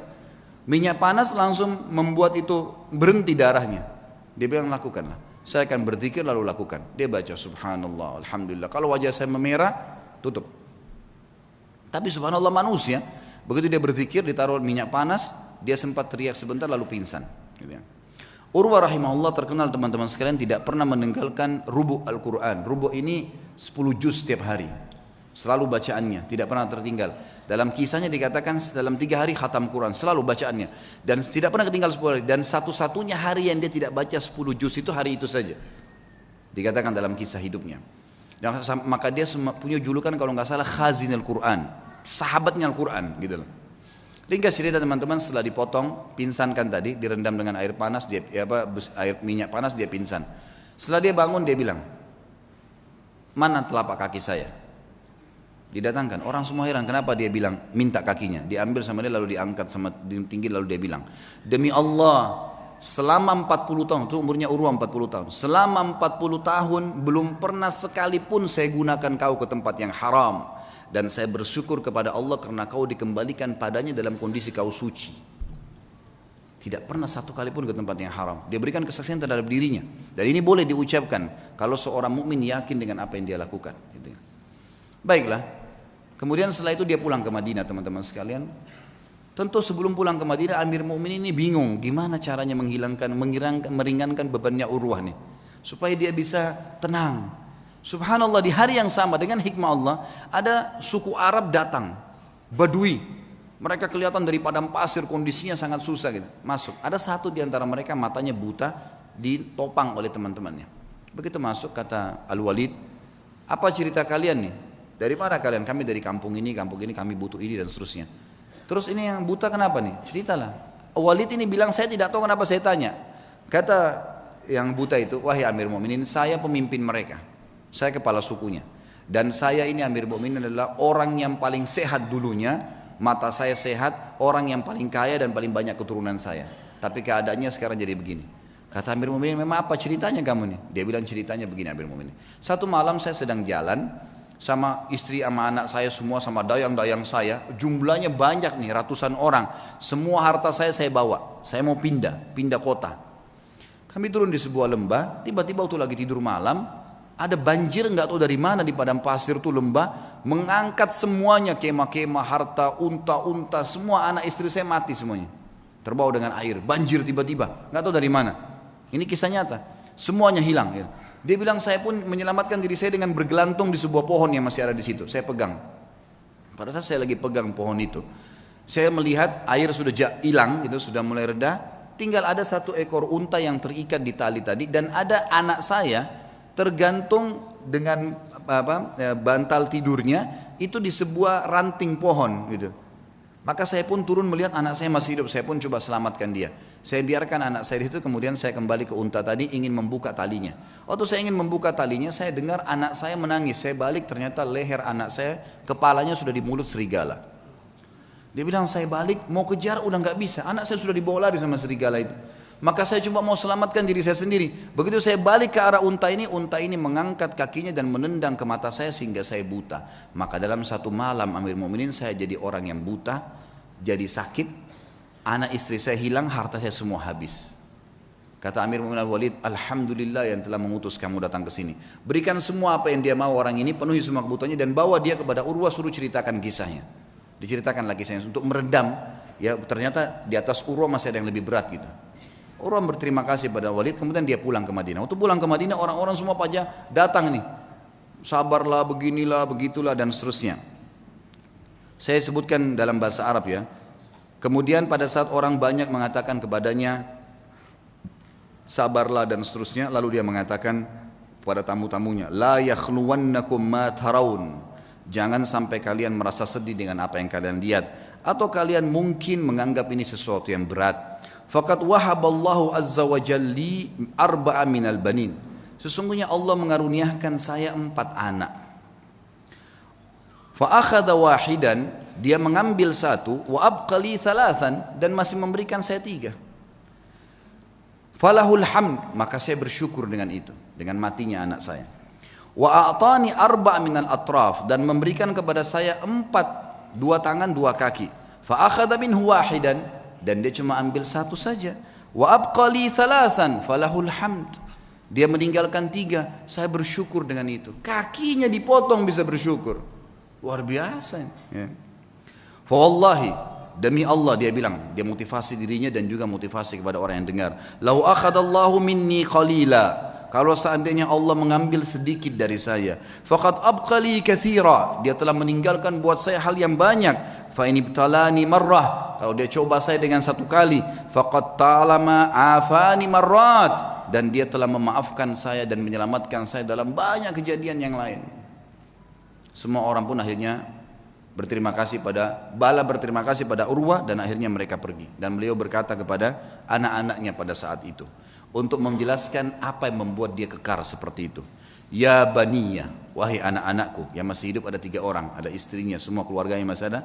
Ta'allamul ilm, belajarlah ilmu agama yang benar. Wa'tuhu haqqah, dan lowongkan waktu untuk itu, kasih haknya. Jangan cuma anggap remeh kapan ada waktu taklim, enggak. Lowongkan waktu, harus setiap hari dengar ilmu. Innakum in takunu sighara qaumin, kalau seandainya hari ini kalian menjadi orang yang kecil, fa'asallahu an yaj'alakum bil ilmi kubara'al qaum, maka satu waktu pasti Allah jadikan kalian orang yang besar karena ilmu itu.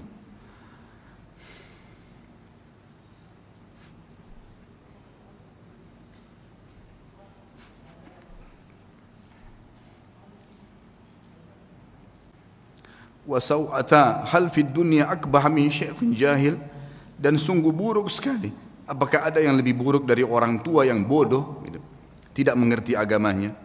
Lalu beliau berkata juga, iyyakum antarau sadaqata annaha sadaqatun bal i'tabaruha hadiyah, hati-hati jangan pernah kalian melihat amal yang kalian kerjakan atau sedekah yang kalian keluarkan adalah sedekah yang kalian anggap remeh, tapi jadikanlah sedekah itu sebagai hadiah, tahdilillahi azza wajal, yang kalian berikan hadiah kepada Allah subhanahu wa ta'ala. Wala yahdiyanna ahadukum lillah, dan janganlah kalian memberikan hadiah sesuatu untuk Allah. Yastahi an yahdiyahu li azizil qaum, yang dia malu untuk memberikan kepada terhormatnya kaum atau pejabatnya satu kaum. Fa inna Allah azza wa jalla azzu wa akramul kurama, karena Allah itu adalah zat yang paling pantas untuk dimuliakan, dan dia adalah zat yang paling layak dan paling pantas untuk memberikan balasan yang lebih mulia. Wa haqqu an takhtar li hadiyatikum, dan yang paling pantas kalian berikan hadiah yang terbaik dari kalian. Kemudian beliau mengatakan, ya baniya, wahai anak-anakku, idza ra'aitum min rajulin fi'latal khair, kalau kalian melihat dari seseorang perbuatan baik darinya, fa'ammilu bihi khaira, maka pasti jadikan orang itu baik, sangka baiklah kepada orang itu. Wa in kana fi nadarin nasi rajulus su', walaupun dia di mata orang dianggap buruk, fa innalaha akhwatun amsalihah, karena perbuatan baiknya itu pasti punya saudara-saudara kebaikan yang lain. Wa idza ra'aitum min rajulin fi'latal syarr, kalau kalian melihat perbuatan buruk dari seseorang, laki-laki atau seseorang, fahdharuhu, hati-hatilah dari orang itu. Wa in kana fi nadharin nasi rajulun khair, walaupun di mata manusia dia adalah orang yang baik. Fa innalaha akhwatun amsalihah, karena perbuatan buruk itu punya saudara-saudara yang ikut dengannya. Wa'lamu, ketahuilah, annal hasanati tadullu ala akhawatiha, bahwasanya semua kebaikan-kebaikan akan mendatangkan saudara-saudaranya. Wa annas sayyiati tadullu ala akhawatiha, dan seluruh dosa-dosa juga memiliki saudara-saudaranya. Masih ada waktunya? Baik, kisah Sufyan ats-Tsauri rahimahullah. Sufyan ats-Tsauri punya julukan dengan Sajjad, orang yang sangat suka sujud, sampai dahinya sangat hitam rahimahullah. Dan dikatakan beliau kalau sujud tidak mengangkat kepalanya sampai hajatnya selesai dengan Allah. Satu waktu khalifah meminta dia untuk menjadi hakim, punya jabatan. Dan waktu itu hakim gajinya lebih tinggi daripada khalifah, punya istana yang mewah, punya kereta kencana dan seterusnya. Yang jelas teman-teman sekalian, ditawarkan dia menjadi hakim dan dia nolak, karena waktu itu dia seorang ulama. Sufyan ats-Tsauri seorang ulama Mekah yang terkenal, dan memang dia orang yang paling layak, paling faham tentang perkara-perkara masyarakat. Lalu dia nolak dengan santun mengatakan saya tidak bisa dan saya khawatir saya akan dihisab oleh Allah hari kiamat kalau saya berhukum yang salah. Maka khalifah mengatakan kau harus menjadi. Karena dia nolak dan dipaksa, akhirnya dia pun melarikan diri dari Mekah. Dia jalan teman-teman sekalian. Sufyan ats-Tsauri rahimahullah jalan dengan menggunakan jubah menutup kepalanya dan meninggalkan Mekah. Sampai jalan menuju ke Yaman. Selama 3 bulan perjalanan kaki sampai di Yaman, kemudian dia tiba di sebuah kebun kurma. Kemudian dia menawarkan diri untuk menjadi pegawai di kebun kurma itu dan orang tidak tahu siapa dia. Kemudian berkatalah pekebun kurma tersebut, saya akan berikan gaji kamu seperti orang-orang yang bekerja sama saya. Dia bilang baiklah, saya terima. Yang penting saya ada tempat tinggal dan saya bisa ibadah. Berjalanlah 3 bulan dia menurunkan kurma dari pohon. Seorang alim ulama yang sangat dihormatin pada saat itu, sangat dihormatin. Kemudian dia pun rahimahullah setelah 3 bulan ditanya oleh pemilik kebun tersebut. Dia bilang, wahai Abdullah, dulunya ditanya dia, siapa nama kamu? Dia bilang, saya Abdullah. Dia tidak dusta. Dia bukan tujuan dusta. Dia mengatakan saya Abdullah, maksudnya saya adalah hamba Allah. Gitu kan? Karena dalam bahasa Arab begitu. Kalau dia sebut namanya dia ditangkap oleh khalifah. Dia tidak mengatakan nama saya, dia mengatakan saya adalah hamba Allah. Gitu kan? Bahasa Arabnya ana Abdullah. Pokoknya pemilik kebun menangkap namanya Abdullah. Dipanggil, wahai Abdullah kesinilah. Datanglah Sufyan rahimahullah lalu ditanya, apa perbedaan antara kurma kami dengan kurma kalian? Maka kata Sufyan rahimahullah, saya tidak pernah tahu perbedaannya karena saya tidak pernah mencicipi sedikit pun dari kurma anda. Maka kata pemilik kebunnya, apakah kamu ini tinggal 3 bulan di kebun saya, turunkan kurma, sortir tiap hari, gak pernah kamu makan 1 butir pun? Dia bilang, demi Allah 1 butir pun tidak pernah karena anda tidak pernah mempersilahkan saya. Maka kata pemilik kebun, teman-teman sekalian, dia bilang, apakah kau mau mencontohi muru'anya, ya, kehormatan ibadahnya Sufyan ats-Tsauri? Dia nggak tahu kalau ini orangnya.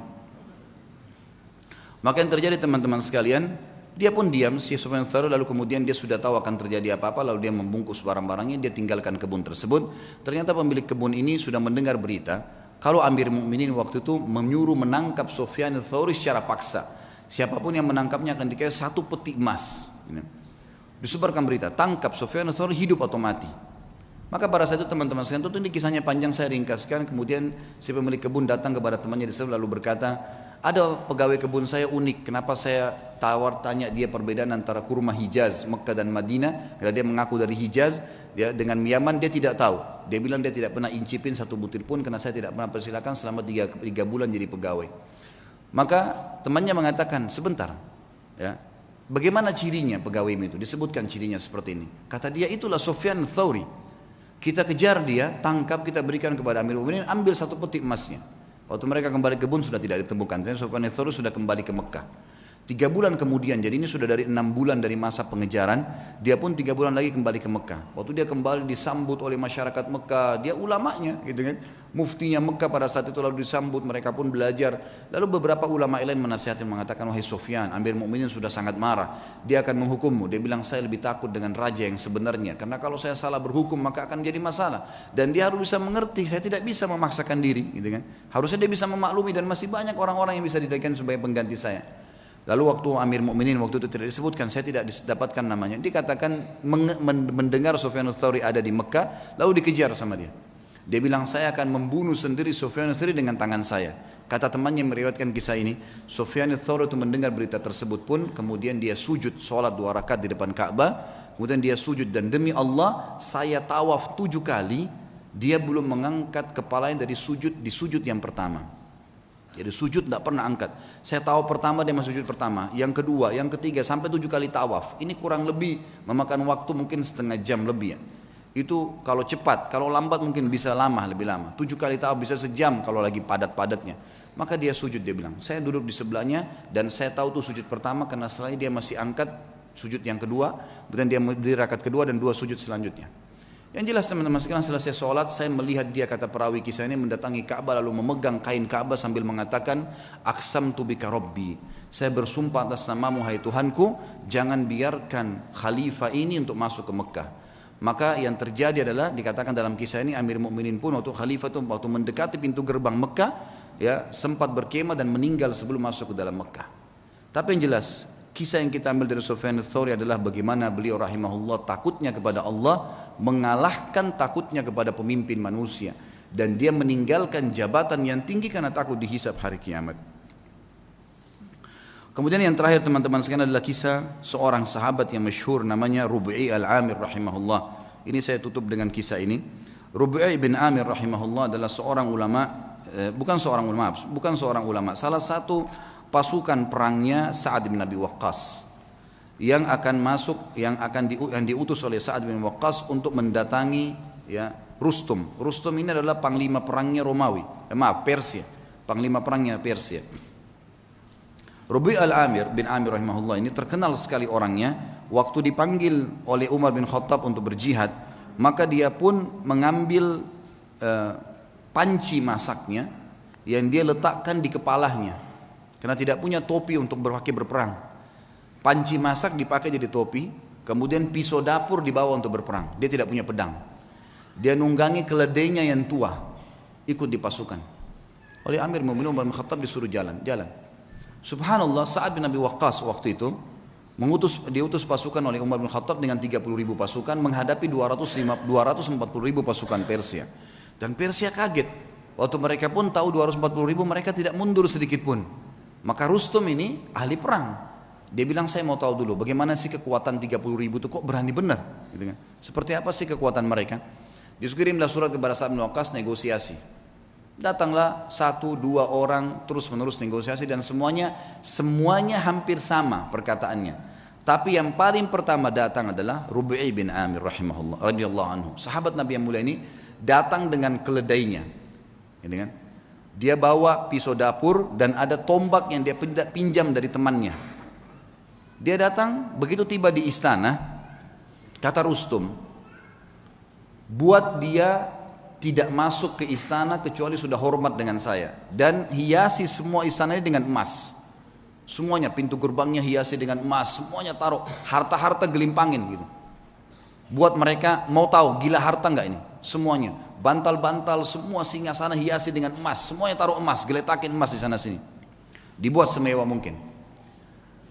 Waktu datang Rubi'i radhiyallahu anhu, begitu melihat kejadian tersebut, dia turun dari keledainya, lalu dia mengatakan, bagaimana dengan undangan kalian? Kata mereka, kau tidak bisa masuk kecuali kau harus menghormati Rustum.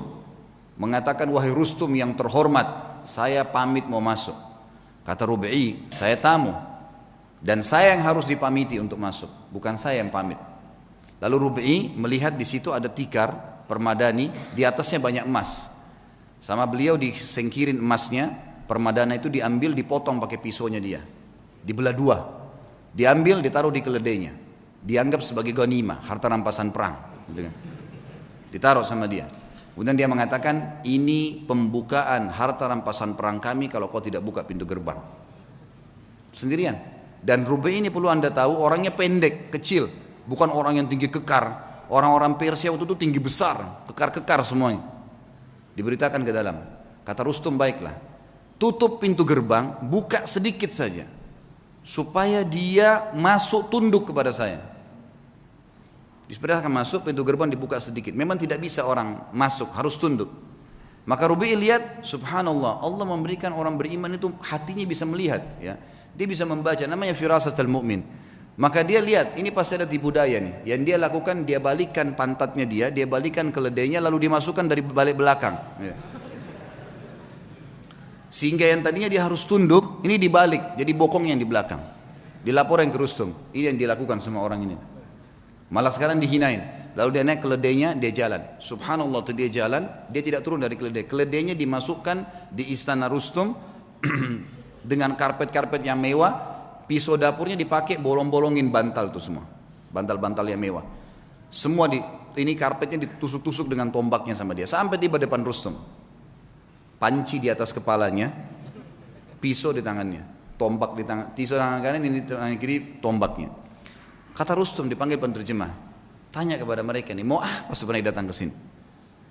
Terjemahkan, hai orang-orang Arab, kalian kan dulu di padang pasir, tidak punya apa-apa kecuali gembala kambing. Untuk apa kalian datang ke sini? Kalau kalian butuh harta, sebut saja, kami akan kasih pulang. Kalau kalian butuh gembalaan, kami kasih berapa bun unta dan kambing yang kalian mau. Kalau kalian ingin jabatan, kami akan jadikan, pilih siapa yang terbaik, kami akan jadikan sebagai pemimpin kalian dan kami akan kasih gaji. Lalu jawaban Rubi'i rahimahullah, ini orang kalau sudah mengenal Tuhannya, dia mengatakan, kami datang dari sana tidak butuh dengan harta yang sedang kau pamerkan ini. Dan kami datang mengeluarkan seluruh hamba termasuk kamu dan kami dari menyembah makhluk kepada menyembah pencipta sang makhluk. Itu saja.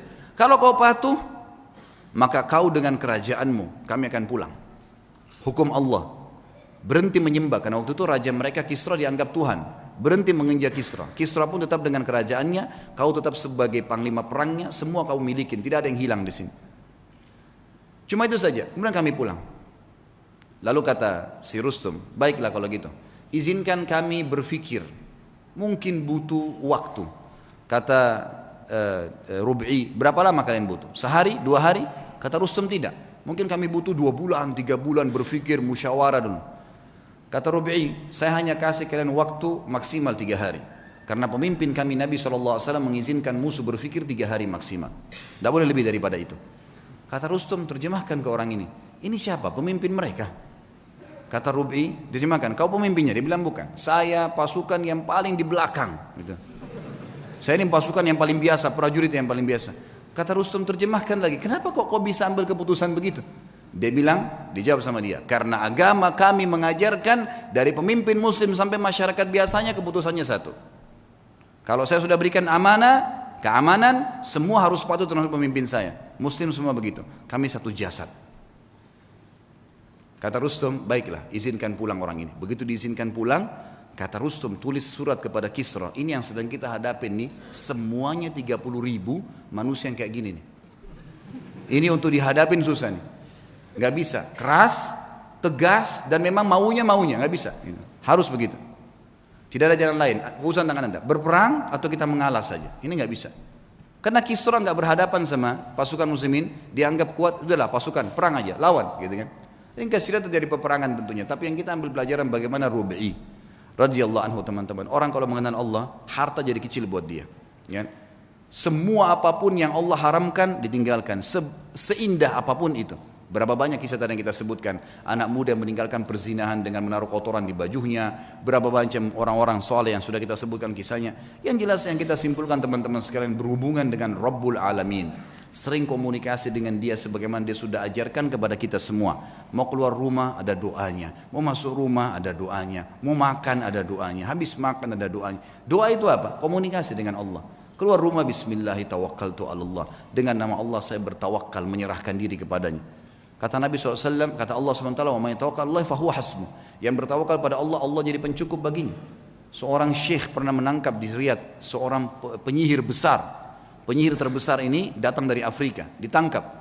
Waktu ketangkap, dia tanya syekhnya, saya nonton cuplikannya, dia bilang, bagaimana anda bisa menangkap saya? Padahal saya menaruh ribuan jin di depan saya. Tidak pernah saya bisa ditembus nih, baru kali ini dia bilang, ada yang bisa tembus dari anda. Dia bilang, karena kamu bodoh dan kamu tidak mengerti.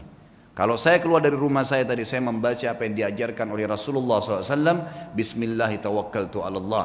Saya bertawakal kepada Allah, dengan nama Allah saya tawakal kepada Allah, la haula wa la quwata illa billah. Tidak ada yang kekuatan kecuali milik Allah. Dan saya yakin dengan doa saya, dan kata Nabi SAW, siapapun yang membaca doa itu pada saat keluar rumah, semua syaitan yang menemuinya akan berkata, orang ini tidak bisa kita ganggu karena Allah sudah lindungin. Itu sebabnya saya bisa tembus kamu. Bukan cuma itu, saya akan laporkan kamu dan kepala kamu akan dipenggal karena kamu seorang penyihir.